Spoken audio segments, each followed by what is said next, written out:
Hello students, कैसे हैं आप सब। आज हम पढ़ने वाले हैं 10th मैथमेटिक्स में त्रिकोणमिति का परिचय, इंट्रोडक्शन ऑफ ट्रिग्नोमेट्री। ठीक है, शुरू करते हैं पहले कि त्रिकोणमिति शब्द का क्या मतलब होता है और ये कहां से लिया गया है। तो त्रिकोणमिति को इंग्लिश में बोलते हैं ट्राइगोनोमेट्री। यहां मैं लिख दे रहा हूं ट्राइगोनोमेट्री।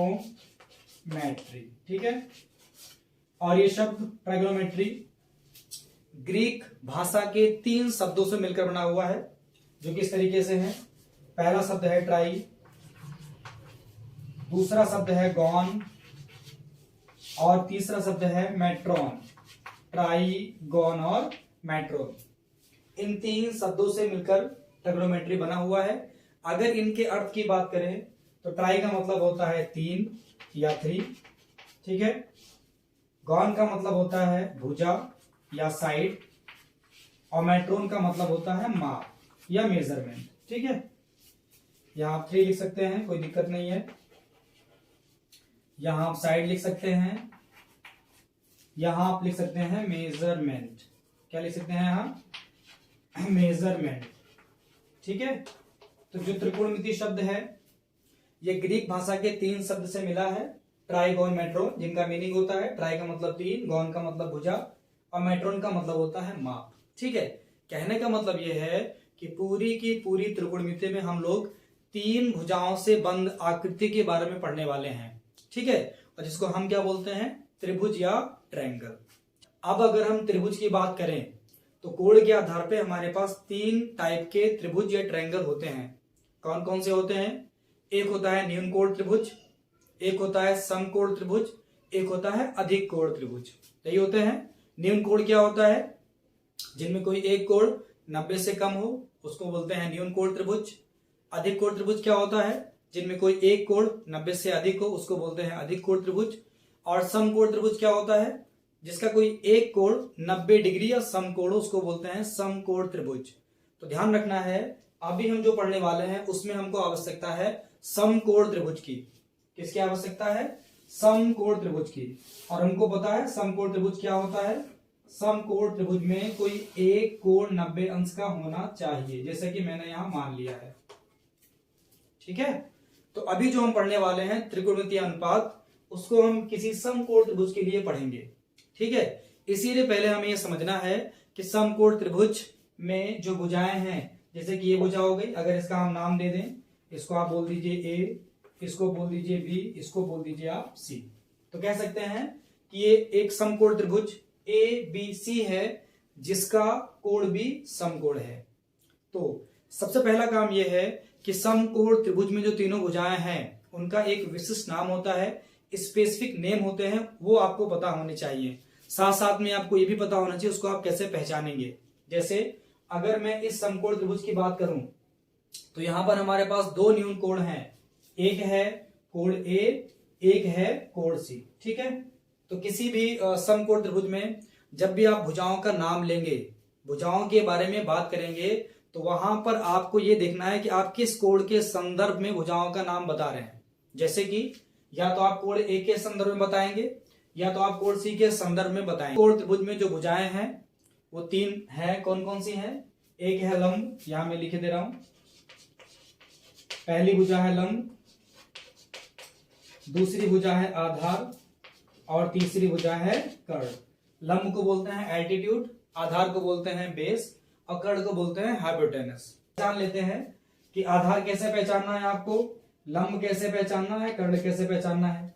ठीक है, तो ध्यान सुनिए, केवल एक लाइन में आप समझ जाएंगे कि आधार क्या होता है, लंब क्या होता है, कर्ण क्या होता है। मान लेते हैं कोई समकोण त्रिभुज ए बी सी दिया हुआ है आपके सामने, और आपको कोण ए के रिस्पेक्ट में, कोण ए के संदर्भ में बताना है लंब, कर्ण, आधार। तो ध्यान रखिएगा, जिस कोण की बात करेगा उस कोण के सामने हमेशा लंब होगा। जैसे इस केस में अगर हम कोण ए को लेते हैं तो कोण ए के सामने ये भुजा आएगी और इस भुजा का नाम क्या हो जाएगा? बीसी। बीसी बोलेंगे ना, इसको बोल देंगे लंब। कहने का मतलब लंब को पहचानने का तरीका क्या हो गया? कोण के सामने की भुजा लंब। ठीक है, और जो भुजा लंब के साथ जुड़ी होगी और समकोण बनाएगी, जैसे लंब के साथ ये भी जुड़ी है भुजा, मतलब एसी भी जुड़ी है और बीसी भी जुड़ी है, या बीए भी जुड़ा है, सॉरी बीए, बीसी नहीं बीए, जो लंब है BC, इसके साथ BA भी जुड़ा है और CA या AC भी जुड़ा है, तो इनमें से एक आधार है। लेकिन वो कैसे पहचानेंगे? तो जो भुजा समकोण बनाएगी, समकोण का मतलब 90 अंश, तो ये 90 अंश बना रही है वाली भुजा है बिना, इसको बोल देंगे आप आधार। ठीक है। और तीसरी वाली भुजा जो कि 90 अंश के सामने होगी या समकोण के सामने होगी, उसको बोल देंगे आप कर्ण। क्या बोल देंगे आप? कर्ण। हालांकि कर्ण को पहचानने का एक बहुत बेसिक तरीका भी है कि किसी भी समकोण त्रिभुज में सबसे लंबी भुजा को कहा जाता है कर्ण। ठीक है, तो समझ गए। जिस कोण की बात करेगा उस कोण के सामने हमेशा लंब हो जाएगा, और जो भुजा लंब के साथ मिलकर समकोण बनाएगी उसको बोलेंगे आधार, और 90 अंश या समकोण के सामने की भुजा को बोलेंगे आप कर्ण। तो पहले तो आप ये पहचान लीजिए कि आधार क्या होता है, लंब क्या होता है और कर्ण क्या होता है। तो यहां पर AB हो गया आधार, BC हो गया लंब, और CA या AC हो गया कर्ण। इतनी बात क्लियर है? अच्छा, अभी मैं 2 ट्रायंगल यहां बना रहा हूं, उसमें आप पहचानिए कि लंब, कर्ण, आधार कौन सी भुजाएं हैं। ठीक है, बिल्कुल क्लियर हो जाएगा। आपके पास 1 मिनट का समय है, उसको आप बताइए, उसका आंसर दीजिए, या वीडियो पॉज करके आप उसको आंसर दीजिए और मैं बना भी दे रहा हूं ताकि बिल्कुल क्लियर हो जाए। ठीक है, तो चलिए, हमारे पास 3 त्रिभुज हैं। ये पहला ट्रायंगल है, ये दूसरा ट्रायंगल है और ये तीसरा ट्रायंगल है। तीनों में आपको पहचानना है कि लंब कौन सी भुजा है, कर्ण कौन सी भुजा है, आधार कौन सी भुजा है। और मैंने ये बना दिया है। यहां पर एंगल A के लिए बताना है, यहां पर एंगल B के रेस्पेक्ट में बताना है, और यहां पर भी एंगल A के रेस्पेक्ट में बताना है। मतलब तीनों में ये बना हुआ है ना, इस कोण के लिए यहां भी एक कोण के लिए, यहां भी एक कोण के लिए, और यहां भी एक कोण के लिए आपको बताना है कि लंब, कर्ण, आधार कौन कौन सी भुजाएं हैं। ठीक है, वीडियो पॉज करके आंसर दीजिए, फिर आप देखिए इसको। देखिए, रूल से हम लोग चलेंगे। रूल क्या था कि जिस कोण की बात होगी, जिस कोण के लिए वो बोलेगा कि लंब, कर्ण, आधार आपको बताना है, हमेशा कोण के सामने, जैसे कोण A की बात हो रही है तो कोण A के सामने ये भुजा हो जाएगी लंब। क्या हो जाएगी? लंब, क्योंकि रूल है कोण के सामने की भुजा हमेशा लंब आपको लेना है। और जो भुजा लंब के साथ मिलके समकोण बनाएगी, ये देखिए यहां समकोण बन रहा है ना, समकोण बनाएगा उसको बोल देंगे आधार। क्या बोल देंगे? आधार। और 90 अंश के सामने की भुजा हो जाएगी कर्ण। ठीक है, कर्ण को पहचानने का मैंने बताया एक और तरीका होता है कि समकोण त्रिभुज में सबसे लंबी भुजा कर्ण होती है, लेकिन कभी कभी इसमें दिक्कत होती है। ठीक है, दिक्कत इसलिए होती है कि मान लीजिए राइट एंगल ट्रायंगल इस तरीके से बना हुआ है कि उसमें आप सबसे लंबी भुजा निकाल ही नहीं पा रहे हैं। देखने से उसका विजुअल ऐसा नहीं है क्लियर कि बता पाए सबसे लंबी भुजा कौन सी है, तो वहां फंस जाएंगे। तो इसीलिए रूल याद रखिएगा कि समकोण के सामने या 90 अंश के सामने की भुजा हमेशा आपको कर्ण बताना है। ठीक है, तो इसमें समझ गए। यहाँ की बात करते हैं, यहाँ देखो, यहाँ इस कोण की बात हो रही है, तो यहाँ पर कोण के सामने आ जाओ। इस केस में ये हो जाएगा लंब।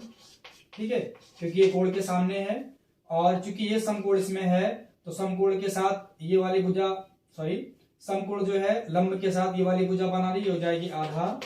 ये हमने कर दिया इसको आधार। और समकोण के सामने क्या हो जाता है, इसको बोलते हैं आप कर्ण। क्लियर है? इसकी बात करते हैं। यहाँ पर इस कोण के बारे में बात हो रही है, तो इस कोण के सामने भुजा ये हो जाएगी, इसको बोल देंगे आप लंब। क्योंकि रूल तो बदलेगा नहीं, हमेशा सेम रहेगा कि कोण के सामने हमेशा लंब ही लेना है। और ये लंब भुजा थी, ये इसके साथ ये वाली भुजा AB मिलके समकोण बनाती है, ये हो जाएगी आधार। क्या हो जाएगी? ये हो जाएगी आधार। और समकोण के सामने हो जाएगा कर्ण। क्या हो जाएगा? कर्ण। ये बात क्लियर है? आप पहचान लेंगे कि किसी भी समकोण त्रिभुज में लंब, कर्ण, आधार क्या होता है। कितनी बात आई थिंक बिल्कुल क्लियर हो गई होगी, है ना। अब समझते हैं किसी भी समकोण त्रिभुज में एक रूल होता है या एक थ्योरम है, इसको बोलते हैं पाइथागोरस थ्योरम। ठीक है, तो किसी भी समकोण त्रिभुज के लिए पाइथागोरस ने एक थ्योरम दी थी, एक प्रमेय दी थी, जिसको कहा गया पाइथागोरस थ्योरम या पाइथागोरस की प्रमेय। वो क्या होता है? वो तीनों भुजाओं में एक संबंध देता है। वो संबंध ये है कि कर्ण का वर्ग बराबर आधार का वर्ग, ठीक है, और प्लस लंब का वर्ग। आप में से बहुतों को यह आ भी रहा होगा। कर्ण का वर्ग बराबर आधार का वर्ग प्लस लंब का वर्ग। अगर हम इस राइट एंगल ट्रायंगल की बात करें और यहाँ अप्लाई करें तो यहाँ पर कर्ण क्या है, तो कहेंगे सर AC है, तो यहाँ पर हो जाएगा AC का स्क्वायर इज इक्वल टू आधार क्या है तो यहाँ पर AB आधार है, तो ये हो जाएगा AB का स्क्वायर और प्लस लंब क्या है तो यहाँ पर BC है तो हो जाएगा BC का स्क्वायर। ये होता है पाइथागोरस थ्योरम या पाइथागोरस की प्रमेय। लिख दे रहा हूं, यहाँ से दो फॉर्मूले और आप बना सकते हैं, बनाना चाहें। वैसे उसकी आवश्यकता तो नहीं है लेकिन बना दे रहा हूं। अगर कर्ण ज्ञात करना है तो उसको अप्लाई करेंगे। अगर मान लो आपको ज्ञात करना है आधार, ठीक है, हो जाएगा आधार का स्क्वायर बराबर क्या हो जाएगा, ये हो जाएगा कर्ण का स्क्वायर माइनस किसका स्क्वायर, लंब का स्क्वायर, है ना।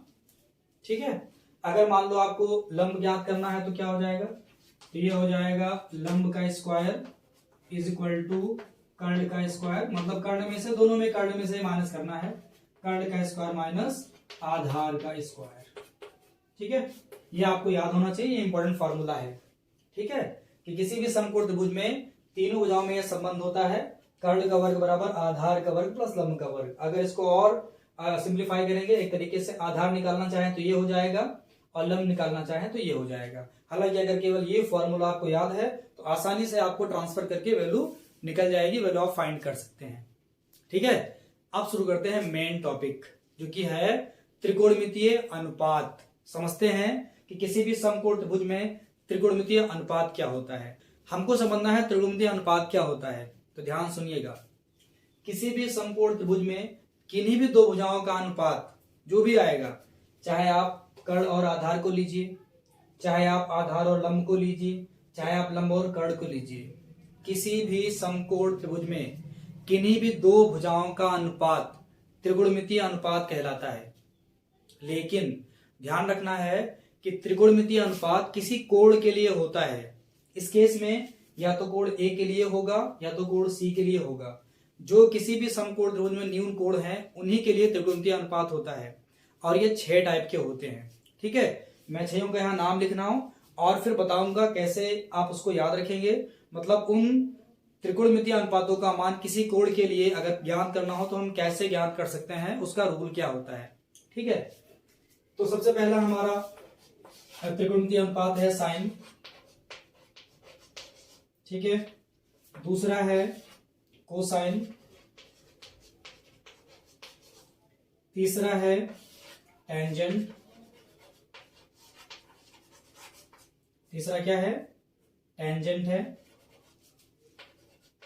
चौथा है कोसिकेंट,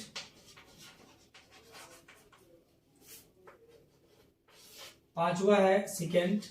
स्पेलिंग देख लेना, हो सकता है मिस्टेक हो स्पेलिंग में कुछ, वैसे तो नहीं है। और छठवां है हमारा कोटेंजेंट।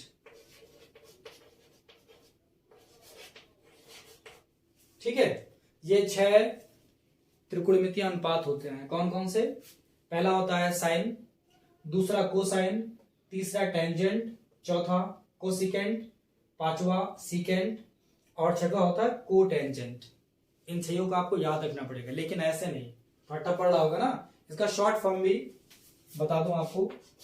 साइन को बोलते हैं, शॉर्ट फॉर्म में लिखते हैं साइन, SIN। कोसाइन को लिखते हैं कॉस, टेंजेंट को लिखते हैं टेन, कोसेकेंड को लिखते हैं कॉसेक। इसका शॉर्ट फॉर्म है ताकि याद करने में आसानी हो, पढ़ने में आसानी हो। सेकेंड को बोलते हैं सेक और कोटेंजेंट को बोलते हैं कॉट। समझ गए? तो मुझे लगता है कि आपको इसको याद करने की जरूरत नहीं है, वैसे देख लो, आना चाहिए। Sine, cosine, tangent, cosecant, secant और कोटेंजेंट, ये आपके 6 त्रिकोणमितीय अनुपात हैं जिनका शॉर्ट फॉर्म है sine, cos, tan, cosec, sec और कॉट। ठीक है, पहले तो हमको नाम याद रखना पड़ेगा, साइन, कॉस, टैन, कोसेक, सेक, कॉट। अब इनका हमको मान निकालना है किन्हीं दो भुजाओं के अनुपात में। कहने का मतलब अगर ये हमारे त्रिकोणमितीय अनुपात हैं, ट्राइगोनोमेट्रिक रेशोज हैं, तो अनुपात का मतलब है कि समकोण त्रिभुज में किन्हीं दो भुजाओं का अनुपात करोगे तो इनमें से कोई ना कोई एक जरूर मिलेगा आपको, या तो साइन मिलेगा, या तो कॉस, या तो टैन, कॉसेक, सेक या कॉट, कोई ना कोई एक आपको जरूर मिलेगा। किन्हीं भी दो भुजाओं का अनुपात कर लो आप, एक मिलना तय है। लेकिन हम याद कैसे रखें कि किन भुजाओं का अनुपात कौन सा ट्राइगोनोमेट्रिक रेशोज देगा, है ना। तो त्रिकोणमितीय अनुपात जो है ना किसी कोण के लिए होता है, जैसे कि मैंने बताया, या तो न्यून कोण ए के लिए होगा या तो न्यून कोण सी के लिए होगा। अभी हम बात करते हैं न्यून कोण ए के लिए इनकी वैल्यूज क्या होगी, मतलब इनका मान इन भुजाओं के अनुपात में क्या होगा। जैसे अगर मैं बात करूं साइन की, कोण ए के लिए जब बात करेंगे तो इसको लिखेंगे हम साइन ए। ठीक है, क्या लिखेंगे, साइन ए। साइन ए का मतलब कोण ए का साइन, ध्यान सुनिएगा, साइन ए का मतलब क्या है, कोण ए का साइन, मतलब कोण ए के लिए त्रिकोणमितीय अनुपात। और कौन सा अनुपात, साइन वाला अनुपात, है ना, कोण ए का साइन। अगर मैं कॉस की बात करूं तो लिखा जाएगा कॉस ए, मतलब कोण ए का कॉस। अगर मैं टेन की बात करूं तो लिखा जाएगा टेन ए, मतलब कोण ए का टेन। अगर मैं कॉसेक की बात करूं तो लिखा जाएगा कॉसेक ए। अगर मैं सेक की बात करूं तो लिखा जाएगा सेक ए। अगर मैं कॉट की बात करूं तो लिखा जाएगा कॉट ए। ठीक है, कहने का मतलब कोण ए के लिए ये 6 त्रिकोणमितीय अनुपात इस तरीके से लिखे जाएंगे। इसको कहा जाएगा साइन ए, और इसका मतलब ये है कोण ए का साइन। इसको लिखा जाएगा कॉस ए, इसका मतलब है कोण ए का कॉस। इसका मतलब है कोण ए का टेन। इसका मतलब है कोण ए का कॉसेक। इसका मतलब है कोण ए का सेक। इसका मतलब है कोण ए का कॉट। ठीक, इतना समझ गए। अब बात को समझते हैं। साइन ए की वैल्यू होती है, जो जिन दो भुजाओं का अनुपात साइन है उसको बोलते हैं लंब बटे में कर्ण। कहने का मतलब जो साइन ए है वो हो जाएगा लंब बटे में कर्ण। किसी भी समकोण त्रिभुज में अगर लंब और कर्ण का अनुपात निकालोगे तो वो साइन के बराबर आएगा। कॉस क्या होता है, ये होता है आधार बटे में कर्ण। अभी मैं आपको समझा रहा हूं, अभी इसको याद करने का तरीका बता रहा हूं, आप बिल्कुल डरिएगा नहीं, इसे कहां से याद रखेंगे। आप केवल इन 6 का नाम याद कर लो। ये जो अभी इनके अनुपात होते हैं ये बिल्कुल इजी है, बिल्कुल आसान है, इसको बता रहा हूं, लेकिन एक बार पहले आप समझ लो। टेन ए क्या होता है, ये होता है लंब बटे में आधार। क्या होता है, ये होता है लंब बटे में आधार। ठीक है, कौशिक ए की बात करें, ठीक है, तो कौशिक ए होता है कर्ण बटे में लंब, मतलब ये कर्ण और लंब का अनुपात है, कर्ण बटे में लंब। ठीक है, सेक ए क्या होता है, ये होता है कर्ण बटे में आधार, कर्ण बटे में आधार। कहने का मतलब कर्ण और आधार का अनुपात होता है सेक। कॉट क्या होता है, ये होता है आधार बटे में लंब, आधार बटे में लंब। ठीक है, ये हो गए त्रिकोणमितीय अनुपात, ये हमको आना जरूरी है। और इनको आप पहले एक बार राइट कर लो, फिर मैं बताऊं आपको कि इनके मान आप कैसे याद रखोगे। देखें, पहले मैं इन भुजाओं का शॉर्ट फॉर्म दे दूं। कर्ण को मान लेते हैं आप K से दिखाओगे, लंब को मान लेते हैं आप L से दिखाओगे, और आधार को मान लेते हैं आप A से दिखाओगे। समझ गए, A का मतलब आधार हो जाएगा, L का मतलब लंब हो जाएगा, और कर्ण का मतलब K हो जाएगा। ठीक, तो आपको ये याद रखना है, केवल 6 अक्षर याद रखने हैं, L A L बटे में K और A, याद रहेगा आपको। L A L बटे में K A, और आपको पता है L का मतलब है लंब, A का मतलब है आधार, और K का मतलब है कर्ण। ये हो जाएगा, ये हो जाएगा, और ये हो जाएगा। ये क्या चीज है, ये है लंब बटे में कर्ण। ये क्या चीज है, आधार बटे में कर्ण। ये क्या चीज है, लंब बटे में आधार। ठीक है, अब इसका क्या मतलब है, इसका मतलब ये है, पहले आप इन दोनों को याद कर लो, साइन को याद कर लो, कॉस को याद कर लो, टैन को याद कर लो। इतना तो आपको याद हो ही गया हो गया, साइन कॉस टैन। इसका आपको क्रम याद रखना है, पहले कौन, साइन, फिर कॉस, फिर टैन। केवल आपको इन तीनों का नाम याद कर लेना है बस, साइन का, कॉस का, टैन का। तो पहला वाला हो जाएगा हमारा साइन, अगर ए है तो ए हो जाएगा, दूसरा हो जाएगा कॉस, और तीसरा हो जाएगा टैन। हो गया ना, सिंपल। L A L बटे K A, L बटे K हो जाएगा साइन, A बटे K हो जाएगा कॉस, और L बटे A हो जाएगा टैन। याद रखना है, यहाँ पर L का मतलब है लंब, भुजाओं से मतलब है, L का मतलब है लंब, K का मतलब है कर्ण, A का मतलब आधार, K का मतलब कर्ण, L का मतलब लंब, A का मतलब आधार। यहां मैंने लिख दिया हुआ है, L का मतलब लंब, और A का मतलब आधार, और K का मतलब क्या हो गया, कर्ण। तो ये तीनों आपने याद कर लिया। ठीक है, अब एक बात और, जो हमारे पास 6 त्रिकोणमितीय अनुपात दिए गए हैं, इनमें से 3 तो एक तरीके से मेन है। मेन का मतलब मैं इसलिए कह रहा हूं कि ये 3 त्रिकोणमितीय अनुपात आपके मेन है, बाकी 3 जो है वो इन्हीं तीनों के रेसिप्रोकल है, जिसको हम बोलते हैं व्युत्क्रम। अगर मैं यहां लिखना चाहूं तो हमारे पास ये 3 मेन है, ये आप याद कर लीजिए। वो मैं इसलिए सारे बताया एक साथ ताकि आपको बिल्कुल कंफ्यूजन ना हो, सारे आप एक साथ पढ़ लो, थोड़ा समझ लो, फिर देखते हैं। पहला है साइन, दूसरा है कॉस और तीसरा है टैन। ठीक है, 3 तो आपको याद करने ही करने हैं। और बाकी मैंने क्या बोला आपके कि ये जो है कॉसेक है, सेक है, कॉट है, ये तीनों के व्युत्क्रम है। अगर हम साइन के व्युत्क्रम की बात करें, यहां पर साइन, तो साइन का रेसिप्रोकल क्या है, तो साइन का रेसिप्रोकल है कॉसेक। ठीक है, कॉस का है सेक और टैन का है कॉट, ये इसके व्युत्क्रम है। और व्युत्क्रम को लिखने का अर्थ होता है एक बटे करके आप उसको लिख दीजिए। जैसे अगर मैंने आपसे कहा कि साइन का व्युत्क्रम कॉसेक है, इसका ये भी मतलब है कि कॉसेक का व्युत्क्रम साइन है। ठीक है, अगर साइन का उल्टा कॉसेक है तो कॉसेक का उल्टा क्या हो जाएगा, साइन। और लिखने का तरीका होता है एक बटे में। जैसे साइन ए है, आपने कहा कॉसेक इसका उल्टा है, तो यहां हो जाएगा एक बटे में कॉसेक। क्या हो जाएगा, एक बटे में कॉसेक ए। ठीक है, बिल्कुल ऐसे ही अगर यहाँ कॉस ए है, इसका रेसिप्रोकल सेक है, उल्टा सेक है, व्युत्क्रम सेक है, तो लिखा जाएगा एक बटे में सेक ए। टैन का आपने कहा कॉट है, तो उसका लिखा जाएगा एक बटे में कॉट ए। समझ गए बात। ये sign A, cos A, tan, मतलब साइन कॉस टैन आपके मुख्य 3 त्रिकोणमितीय अनुपात दिए गए हैं।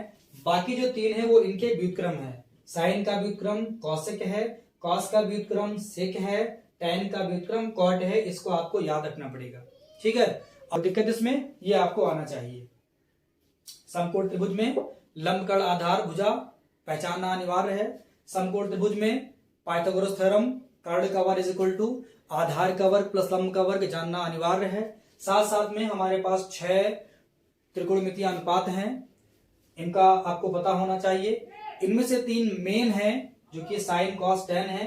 इनके भुजाओं में क्या अनुपात है ये आपको पता होना चाहिए। इसको याद करने का ट्रिक मैंने क्या बताया, एल ए एल बटे में के ए। तो एल बटे के में हो जाएगा साइन, ए बटे के में हो जाएगा कॉस, ए बटे में हो जाएगा टैन। फिर मैंने बताया आपको कि साइन कॉस टैन के व्युत्क्रम, साइन का व्युत्क्रम कॉसेक, कॉस का व्युत्क्रम सेक, टैन का व्युत्क्रम कॉट। ठीक है, इसको लिखने का तरीका बताया मैंने आपको कि साइन को आप लिखेंगे 1 कॉसेक है, क्योंकि कॉसेक इसका व्युत्क्रम है। कॉस को लिखेंगे 1 सेक है, टैन को लिखेंगे 1 कॉट के। बिल्कुल इसी प्रकार से अगर चाहो तो कॉसेक ए का मान यहां करके साइन को यहां कर सकते हो। बाकी सब में भी आप इसी प्रकार से कर सकते हो। इतनी बात क्लियर है। ठीक है, वीडियो पॉज करिए, इसको नोट करिए। अब देखते हैं कुछ इंपॉर्टेंट एग्जांपल जो कि इसी पे आधारित है। ठीक है, मेरे पास एनसीईआरटी की बुक है। इसका पहला एग्जांपल है जो कि महत्वपूर्ण एग्जांपल है, अच्छा एग्जांपल है। इसको मैं लेके आपको सॉल्व करता हूं और दिखाता हूं। लिखा हुआ है tan a की वैल्यू गिवन है 4/3। तो कोण a के लिए अन्य त्रिकोणमितीय अनुपात आपको बताने हैं। कहने का मतलब किसी भी समकोण त्रिभुज के लिए ये वैल्यू दी है tan a is equal to 4/3। ठीक है, तो बाकी जो अन्य त्रिकोणमितीय अनुपात हैं, इसके अलावा 5 बचेंगे, उन पांचों का मान आपको बताना है। ठीक है, तो जब भी ऐसा क्वेश्चन आता है तो पहला काम ये होगा कि आप यहां बना लो एक समकोण त्रिभुज। बनाते हैं, चलो ये बना लेते हैं समकोण त्रिभुज। ठीक है, ध्यान से देखिएगा। ये पहला काम ये होगा, जब भी आपको 6 त्रिकोणमितीय अनुपात में से कोई एक मान गिवन हो और बाकी सबको निकालना हो, तो पहला काम है कि जो मान गिवन है वो देखेंगे और यहाँ बनाएंगे समकोण त्रिभुज। समकोण त्रिभुज ये बना दिया हमने, यहाँ मान लेते हैं कोण बी पे समकोण है। ठीक, इतनी बात क्लियर। अब देखो यहाँ लिखा 4/3, कितना लिखा है 4/3। फिर आपको देखना है कि जो त्रिकोणमितीय अनुपात आपको दिया गया है वो किस भुजा का अनुपात है या उसका मान क्या होता है। तो हमको पता है tan a का मान जो 4/3 दिया हुआ है, tan a बराबर क्या होता है, लंब बटे आधार होता है। क्या होता है, लंब बटे में आधार।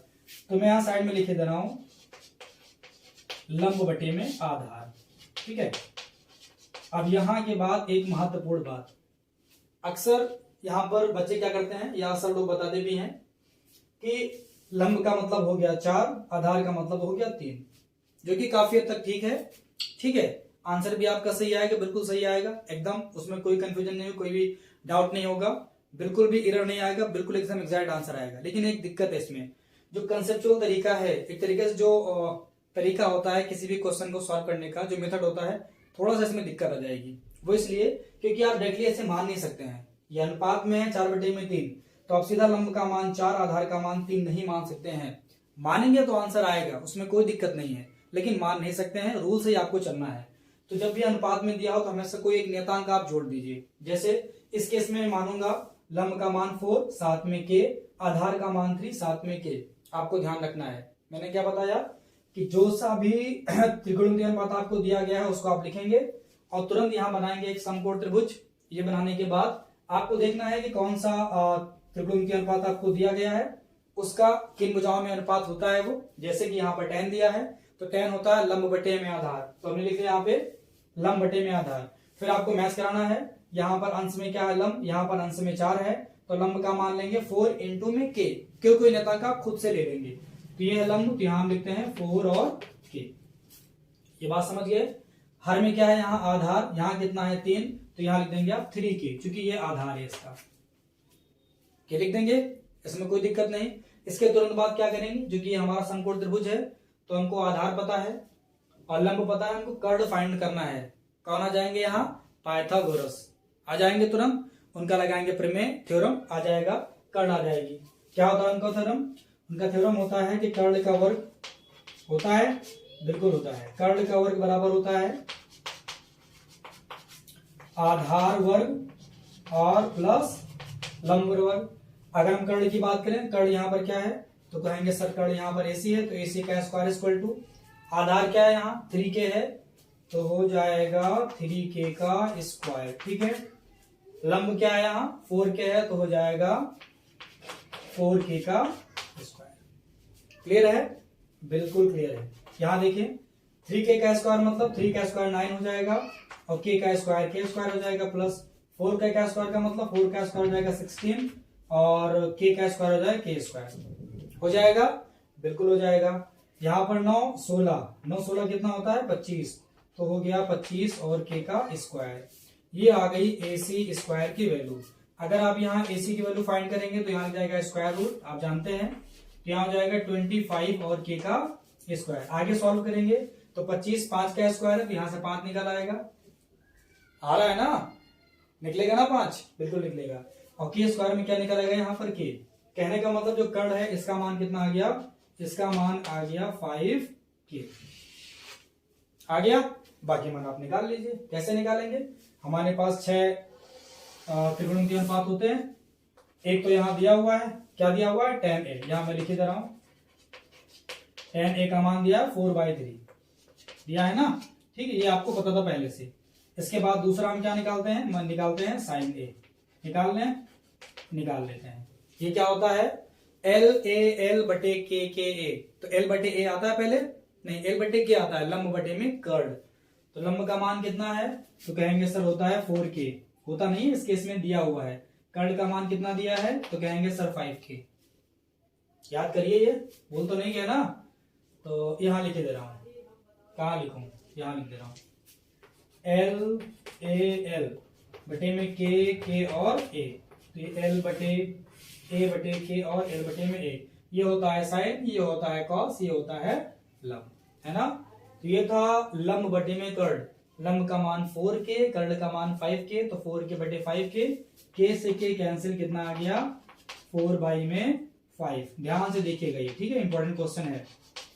उसके बाद दूसरा निकालते हैं हम, तीसरा निकालते हैं, एक तो पता था दूसरा निकाल लिया। साइन के बाद निकालते हैं कॉस, क्या निकाल रहे हैं कॉस। ये क्या होता है, ये होता है आधार बटे कर्ण, होता है ना, देखो यहाँ a बटे k, आधार बटे में कर्ण। आधार का मान कितना दिया है, तो यहाँ पर दिया है 3k, कर्ण का मान कितना दिया है, तो दिया गया है 5k, k से k कैंसिल, कितना आ गया, तो ये आ गया हमारा 3/5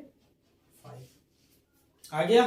कोई दिक्कत इसमें, दिक्कत नहीं होनी चाहिए। अब देखो जरा, आपको tan पता था, साइन निकाल लिया आपने, कॉस निकाल लिया, हमने 3 निकाला है, जान के 3 निकाला है, क्योंकि हमको पता है बाकी तीनों इसके व्युत्क्रम में उल्टे हैं, तो मान को पलट देंगे, मिल जाएगा। अब मुझे बताओ आप कि साइन का व्युत्क्रम क्या होता है, याद करो, साइन का व्युत्क्रम कॉसेक ना, हाँ कॉसेक। तो साइन का व्युत्क्रम कोसेक है, तो यहाँ लिख दे रहा हूं कोसेक, है ना। अब व्युत्क्रम का मतलब होता है उसके मान को पलट दीजिए, अंश को हर में, हर को अंश में। ये देखो जरा, है ना, यहाँ क्या हो जाएगा 5/4 हो जाएगा। बस अब कुछ भी नहीं करेंगे, हम भुजा का अनुपात नहीं करेंगे, सीधा आ जाएगा, हो जाएगा। बिल्कुल ऐसे ही कॉस का मान दिया है, कॉस का रेसिप्रोकल व्युत्क्रम क्या होता है, सेक होता है, तो यहाँ लिखते हैं सेक।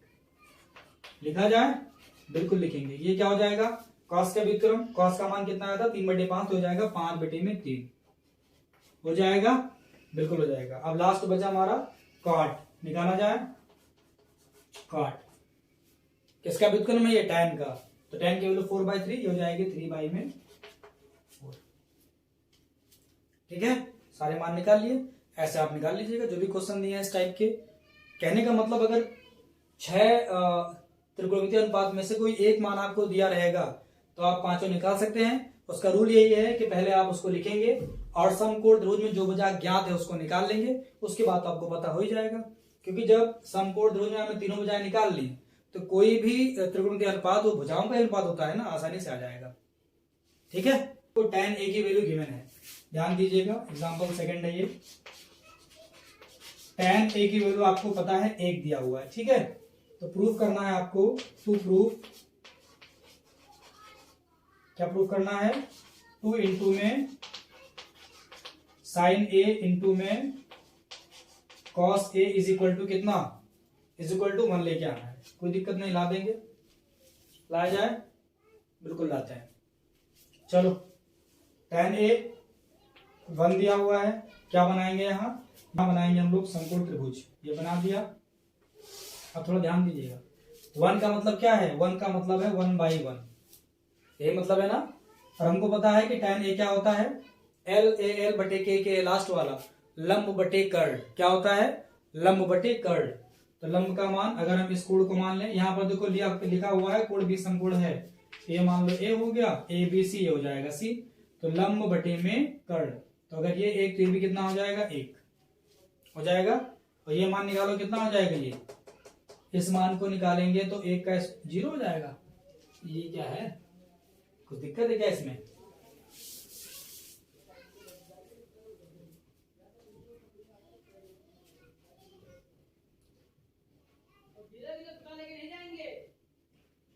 सॉरी,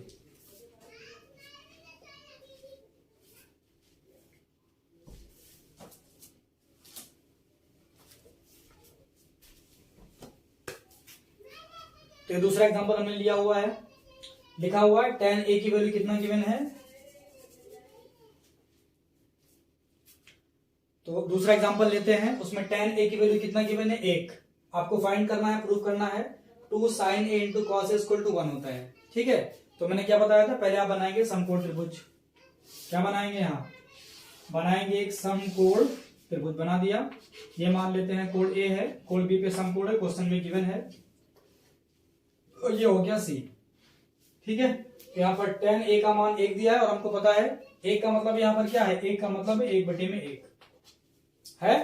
ठीक है, ये क्या होता है, लंब बटे में आधार होता है, बिल्कुल होता है। तो लंब हो गई ये वाली भुजा, आधार हो गई ये वाली भुजा। क्या फाइंड करना आपको, कर्ण। कौन सा नियम, पाइथागोरस थ्योरम। क्या होता है, रूट के अंदर होता है कर्ण का वर्ग प्लस आधार का वर्ग। क्या होता है, कर्ण का वर्ग प्लस आधार का वर्ग। नहीं नहीं नहीं नहीं, कर्ण का वर्ग बराबर क्या होता है, आधार का वर्ग प्लस लंब का वर्ग, सॉरी। तो आधार का वर्ग कितना है यहाँ, 1, तो हो जाएगा 1 का स्क्वायर, प्लस लंब का वर्ग कितना है 1, तो ये भी कितना हो जाएगा 1 का स्क्वायर। सॉल्व करेंगे, आ जाएगा स्क्वायर रूट के अंदर 2। कैसे हो जाएगा, 1 का स्क्वायर 1, 1 का स्क्वायर 1, 1 प्लस 1 कितना आएगा, स्क्वायर रूट 2 आ जाएगा। ठीक है, ये निकाल लिया, मतलब कर्ण आपको मिल गया, स्क्वायर रूट 2 आ गया। तो उसको प्रूव कर देते हैं, एलएचएस लेते हैं। लीजिए, क्या है इसमें, ये दिया हुआ है 2 sin a इंटू में cos a, 1 प्रूफ करना है। चलो, 2 इंटू साइन a की वैल्यू कितनी होती है, लंब बटे कर्ण, कितनी होती है, लंब बटे कर्ण। लंब कितना है 1, कर्ण कितना है √2, तो हो जाएगा 1 में स्क्वायर रूट 2 मल्टीप्लाई। कॉस से क्या होता है, a बाई के याद करिए, आधार बटे कर्ण। आधार कितना है 1, कर्ण कितना है √2, तो हो जाएगा 1 बटे में स्क्वायर रूट 2 हो जाएगा, बिल्कुल हो जाएगा। आगे सॉल्व करेंगे तो क्या हो जाएगा, ये हो जाएगा 2 मल्टीप्लाइड बाय, ध्यान दो 2 इंटू 1 इंटू 1, ऊपर तो 1 ही आएगा यहाँ पर, चलो 2 को लिख दिया हमने यहाँ, 1 इंटू 1 1 आएगा, √2 इंटू √2, 2 बार मल्टीप्लाई है, कोई एक रूट का नंबर 2 बार मल्टीप्लाई हो, रूट वहां से हट जाता है, तो क्या आएगा यहाँ जाए केवल 2 बन जा 2, कितना आ गया 1 आ गया। यही क्या है RHS प्रूफ हो गया, समझा गई बात। तो आज की वीडियो में बस इतना ही। आज हम लोगों ने पढ़ लिया कि त्रिकोणमिति शब्द का क्या मतलब होता है, त्रिकोणमिति अनुपात क्या होते हैं, उनको याद करने का तरीका क्या होता है, पाइथागोरस थ्योरम क्या होता है, और एक दो एग्जांपल। ठीक है, इसको आप अच्छे से रिवाइज कर लीजिएगा। इसके नेक्स्ट क्लास में हम लोग पढ़ेंगे एक्सरसाइज 8.1। ठीक है।